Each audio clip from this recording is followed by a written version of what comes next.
morning po, Deaconess Abigail Cruz, your devotion leader for today. Praise God po sa panibagong araw na kaloob niya sa atin, taglay ang ating buhay at kalakasan. Kamusta na po ang bawat isa? Dalangin ko po na nasa mabuti kayong kalagayan, maging ang inyong mga mahal sa buhay. Nasaan man po tayo, anuman po ang ating ginagawa, ingatan at madamanawa natin ang yakap ng ating Panginoon.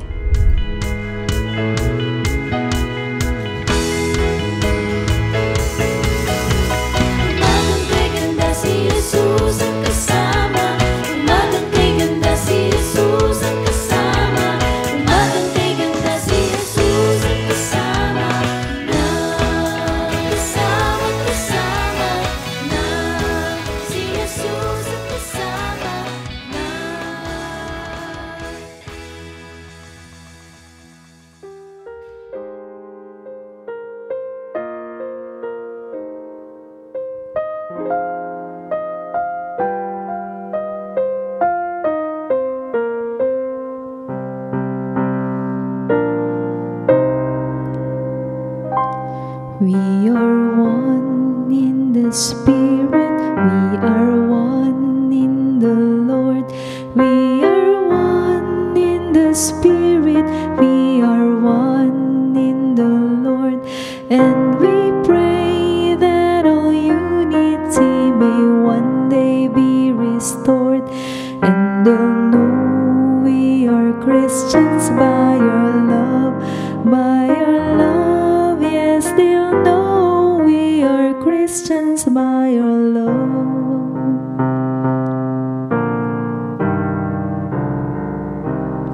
We will walk with each other, we will walk hand in hand. We will walk with each other, we will walk hand in hand. And together we'll spread the news that God is in our land. And they'll know we are Christians by your love, by your love. Yes, they'll know we are Christians by your love.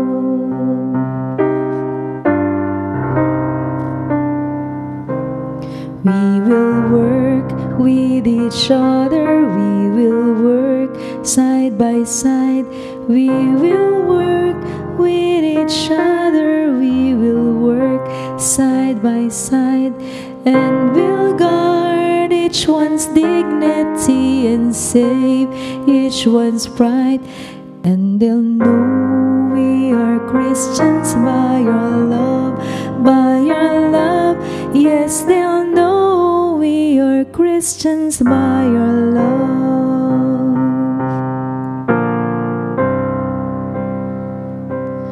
All praise to the Father, from whom all things come, and all praise to Christ Jesus, His only Son.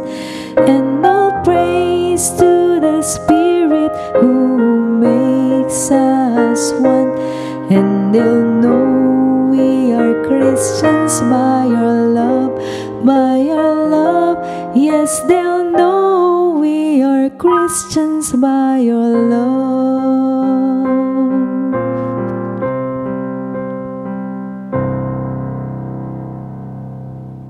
Amen! To God be all the glory. Sa diwa pong ito ay ating pagsalusaluhan ang salita ng ating Diyos na matatagpuan sa Juan 17 verses 21 to 23. Ama, maging isa nawa silang lahat kung paanong ikaw ay nasa akin at ako'y nasa iyo. Gayon din naman, maging isa nawa sila sa atin upang ang sanlibutan ay maniwala na ikaw ang nagsugo sa akin. Ibinigay ko na sa kanila ang kaluwalhatiang ibinigay mo sa akin upang sila'y ganap na maging isa. Tulad mo at ako na iisa. Ako'y nasa kanila at ikaw ay nasa akin upang lubusan silang maging isa. Dahil dito malalaman ng sanlibutan na isinugo mo ako at sila'y minamahal mo, katulad ng pagmamahal mo sa akin. That all of them may be one. Father, just as you are in me and I am in you, may they also be in us, so that the world may believe that you have sent me. I in them and you in me, so that they may be brought to complete unity. Then the world will know that you sent me and have loved them even as you have loved me. Pinagpala po tayo sa pagkabasa ng kanyang mga salita. Tayo po'y sumandaling manalangin. Dakilang Diyos, naririto po kami sa kagandahan ng umaga na ipinagkaloob ninyo sa amin. Samahan po ninyo kami ng inyong banal na spirito. Nasaan mang dako kami, Panginoon, kayo po ang mangusap sa pamamagitan po ng devotion sa umagang ito. Ito po ang aming panalangin sa pangalan ni Jesus. Amen. Ngayon po ay nasa ika-4 na araw na po tayo sa pagdiriwang ng ating anniversary month ng ating pong minamahal na iglesia, ang Knox United Methodist Church. At ang tema po ay Rooted in Christ, Standing Firm in Faith, and Moving Forward in Mission. At sa linggo pong ito ay binibigyang diin natin ang unang bahagi, United in Christ. Ano nga po ba ang kahulugan ng salitang united? Harmonious, made one. And ang kahulugan naman po ng unity means being together or at one with someone or something. It's the opposite of being divided. It also refers to the state of being joined or working together harmoniously towards a common goal or purpose. It involves putting aside differences and working towards a common objective in a spirit of cooperation. Naranasan na po ba natin ang maipanalangin? Napakasarap po na malaman na may nananalangin para sa atin. Nararamdaman natin lalo na may nagmamahal sa atin at nagmamalasakit ng labis sa atin. Sa mga talata pong ating binasa, si Jesus ay nananalangin. At ang kanyang ipinananalangin ay ang kanyang mga alagad. Batid po niya, nalalapit na po ang oras na magaganap ang katubusan ng ating mga kasalanan sa krus ng Kalbaryo. At sabi po sa talata, hindi lamang sila na mga unang alagad ang ipinananalangin niya, kundi pati ang lahat ng mga nananalig sa kanya. Sabi po sa John 17:9-20, idinadalangin ko sila, hindi ang sanlibutang ito ang dinadalangin ko, kundi ang lahat ng ibinigay mo sa akin, sapagkat sila'y sa iyo. Ang lahat ng sa akin ay sa iyo, at ang lahat ng sa iyo ay sa akin, at naluluwalhati ako sa pamamagitan nila. At ngayon, ako'y papunta na sa iyo, iniiwan ko na ang sanlibutan ito, ngunit sila ay nasa sanlibutan pa.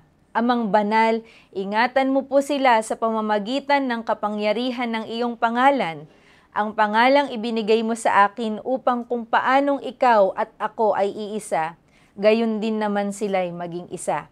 Habang kasama nila ako, iningatan ko sila sa pamamagitan ng kapangyarihan ng iyong pangalan, ang pangalang ibinigay mo sa akin. Pinangalagaan ko sila at walang napahamak sa kanila maliban sa taong tiyak na mapapahamak, upang matupad ang kasulatan. Ngunit ngayon, ako'y papunta na sa iyo at sinasabi ko ito habang ako'y nasa sanlibutan pa upang mapuspos sila ng aking kagalakan. Naibigay ko na sa kanila ang iyong salita at kinapuotan sila ng sanlibutan sapagkat hindi na sila taga-sanlibutan, tulad ko na hindi taga-sanlibutan. Hindi ko idinadalangin kunin mo sila sa sanlibutan, kundi iligtas mo sila sa masama. Hindi sila taga-sanlibutan tulad ko na hindi rin taga-sanlibutan. Ibukod mo sila para sa iyo sa pamamagitan ng katotohanan. Ang salita mo ang katotohanan. Kung paanong isinugo mo ako sa sanlibutan, gayon din naman isinusugo ko sila sa sanlibutan at alang-alang sa kanila'y itinalaga ko ang aking sarili para sa iyo, upang maitalaga rin sila sa katotohanan. Hindi lamang sila ang idinadalangin ko, kundi pati ang mga mananalig sa akin dahil sa kanilang pahayag. Kaya mga magulang, mga kapatid at mga anak kay Kristo Jesus, magalak po tayo. Kasama po tayo sa kanyang dalangin. Nadama po ba natin ang pag-ibig niya sa kanyang dalangin? Nagagawa po natin ang mga ganitong panalangin, di ba po, sa mga mahal natin sa buhay. as we continue po reflecting with our text that can be found in John 17:21 to 23, we can see that number 1, Jesus gave importance to unity. Kung bakit po natin masasabi na pinahalagahan niya ang unity? Una, mahalaga po ito sa kanya dahil ito ay ipinanalangin niya. Kapag mayroon po tayong labis na pinahahalagahan, tao man o pangarap, idinadalangin po natin ito tuwing sasagi sa ating isip. Bakit po niya pinahalagahan? Verse 21, upang ang sanlibutan ay maniwala na ang Ama ang nagsugo sa Kanya. Ibig sabihin po, pinatitibay ng ating pagkakaisa na siya nga ay sinugo ng Ama sa sanlibutan. Sa pamamagitan po ng ating pagkakaisa, ipinapakilala natin ang ating Panginoong Hesus bilang ang ating Diyos at tagapagligtas. Ang pagkakaisa po sa pag-ibig bilang mga mananampalataya ni Kristo ay identity po natin. Maliwanag po ito sa ating talata na ang pagkakabahabahagi ay hindi po sa ating Diyos. Sabi po sa Romans 16:17 to 19, mga kapatid, nakikiusap ako sa inyo, mag-ingat kayo sa mga pasimuno ng mga pagkakampi-kampi at sanhi ng pagtalikod dahil sa pagsalungat nila sa mga aral na tinanggap ninyo. Iwasan ninyo sila, ang mga taong gayon ay hindi naglilingkod para kay Kristo na Panginoon natin, kundi para sa pansariling hangarin. Inililigaw nila ang mga may mahinang pag-iisip sa pamamagitan ng kaakit-akit at matatamis na pangungusap. Kahit na balitang-balita ang inyong pagkamasunurin kay Kristo, nais kong maging matalino kayo tungkol sa mga bagay na mabuti at maging mangmang sa mga bagay na masama. Pangalawa po, Jesus proved the possibility that we can be united despite our diversity. Yes and amen, it is possible po. Dahil ang pag-ibig ng ating Panginoong Hesukristo ang siyang bigkis natin na kailanman ay hindi mapapatid. Kung kaya't ang pag-ibig na tinanggap natin kay Jesus ang ating pagyayamanin at pagpalalaguin. Pag-ibig sa ating Panginoong Jesus, pag-ibig na nakabase sa katotohanan at pag-ibig sa ating kapatiran. Above all, love each other deeply because love covers over a multitude of sins.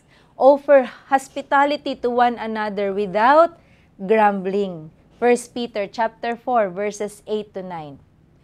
Kung ihahalin tulad po natin sa isang pamilya ang bawat miyembro, di ba po ang bawat miyembro ay magkakaiba? Kahit kambal ay may malaking pagkakaiba. But still po, tayo ay isang pamilya pa rin. Hindi natin pwedeng ikaila kung kanino tayo nagmula. Kung kaya't tayo po ay nagmamahalan, nagpapaumanhinan, nagpaparaya, nag-uunawaan. Pinalalagpas natin ang pagkakamali ng isa't isa. Alalahanin po natin, pamilya tayo sa ating Panginoong Hesus. Kung kaya't hindi po ang mga tampuhan at alitan ang ating palalaguin. Sapagkat kung ito po ang pangingibabawin natin, nagdudulot po ito ng matinding kalungkutan sa ating Panginoong Hesus. Gayong ang ating layunin ay iisa po, di ba? Ang magbigay po ng kaluguran sa ating Diyos. Sabi po ng aking binasa, unity has to do with oneness of purpose. Unity is not sameness, it is distinctiveness going in the same direction in order to achieve a common purpose. Unity is purpose-driven, not persons-driven. At ang purpose natin ay mabigyang katuparan ang dalangin ni Jesus sa atin. Dahil mahal na mahal natin siya at higit, mas mahal niya po tayo. Wala na pong ibang reason bakit tayo magkakaisa. Sa gayon, maipapakalat po natin ang mabuting balita. Uulitin ko pong muli, possible po na tayo ay maging united dahil sa pag-ibig ni Kristo sa atin. Kung bakit po hindi tayo magiging united? Bakit nga po kaya? Dahil desisyon po natin na hindi magkaisa. At iyon po ang nakakalungkot sa ating mananampalataya kapag pinatigasan natin na hindi tayo magkakaisa. Ipinamamanhik ko po na si Hesukristo lamang po ang ating pasasayahin, hindi po ang kaaway. Minsan, hindi naiiwasan sa isang sambahayan, nagkakaroon tayo ng tampuhan, hindi pagkakaunawaan. Nangyayari po talaga yon, mga magulang at mga kapatid. Ngunit ang hindi po dapat mangyari, huwag nating i-normalize kapag pinaninindigan po natin na hindi na tayo makikipag-ayos sa ating mga kapatid. Katulad po ni Jesus, pinananalangin din po ba natin na magkaroon tayo ng pagkakaisa? Kasama po ba sa laman ng panalangin ang pagkakaisa o kinakaya na nating mamuhay na wala po nito? Tinotolerate lang natin ang isa't isa, hindi natin minamahal. Priority po ba natin ito? Tinitibok po ba ng ating puso? Do we have the heartbeat as Jesus? Huwag po nating tuldukan ang isa't isa kapag may nagagawang pagkakamali sa atin. Sabi nga po ng isa nating hymn, nung bata po ako, natutunan ko po ito. Sakaling kapatid mo ay nagkakamali man, bigyan ng panahong makapagnilay-nilay, pakatantuin mong ikaw may madalas ding masinsay sa batas ng buhay na banal. Kung minsan, nagkakaisa tayo dahil namamanhik ang ating presidente. Dahil sinabi ng teacher kung nasa paaralan, o kaya naman po sa magkakapatid alang-alang sa nanay natin. Dahil mahal natin siya, sinisikap nating makipag-ayos. Minsan naman ng ating kabiyak ang namamanhik ng pagkakaisa. Sinisikap po natin ito, mabigyan ng katuparan, aminin man natin o hindi. Sa umaga pong ito, nais ko pong ipaalala, ang ating Panginoong Hesus ang may dalangin nito, that they may be one. Mahal po ba natin siya? No doubt, opo. Mahal po natin ang ating Panginoong Hesus. Unity founded in love, hindi po unity of compromise sa kamalian. Ang reason, sabi ni Jesus, upang ang sanlibutan ay maniwala na ikaw ang nagsugo sa akin. Tindigan po natin ang paghahayag ng mabuting balita ng pag-ibig at pagliligtas ni Kristo. And they'll know we are Christians by our love, by our love. Yes, they'll know we are Christians by our love. Identity po natin yan in Christ. Tayo po ay manalangin. Dakilang Diyos, salamat po sa iyong mensahe sa umagang ito. Hinihingi po namin ng kapatawaran ang pagbabaliwala namin sa iyong pamamanhik sa Ama, na kami ay maging isa nawa, maging tunay ang aming pagmamahalan. Nawa matagpuan ninyo, Panginoon, sa puso ng bawat isa ang aming pagnanais, Panginoon, na kami ay magkaisa. Kung paano ninyo itong pinahalagahan, pahalagahan namin ito bilang magkakapatid sa iyo. Samahan niyo po kami sa aming maghapong paggawa. Gayon din po dinadalangin namin ang mga nagdiriwang ng kaarawan, maraming taon pa po na maipaglilingkod nila sa inyo. At gayon din po ang mga nagdiriwang ng anibersaryo ng kasal. Pagpalain niyo po ang kanilang buhay at pagsasama. Pagalingin niyo po, Panginoon, sa sandaling ito ang mga may karamdaman. Ito po ang aming panalangin sa pangalan ni Jesus. Amen. Again, happy birthday po sa lahat ng may birthday at happy anniversary po sa mga nagdiriwang ng anibersaryo ng kasal. Kung kayo po ay na-blessed sa ating morning devotion, feel free po na i-share ang ating devotion o kaya na may itag ang ating mga kaibigan. Muli po, magandang umaga po sa ating lahat. Ito po si Deaconess Abby na nagsasabing kapag si Jesus ay kasama, buhay nating masaya at puno ng pag-asa. See you again next Thursday and see you po mamayang 6:30 p.m. sa ating Revival and Healing Night. God bless po!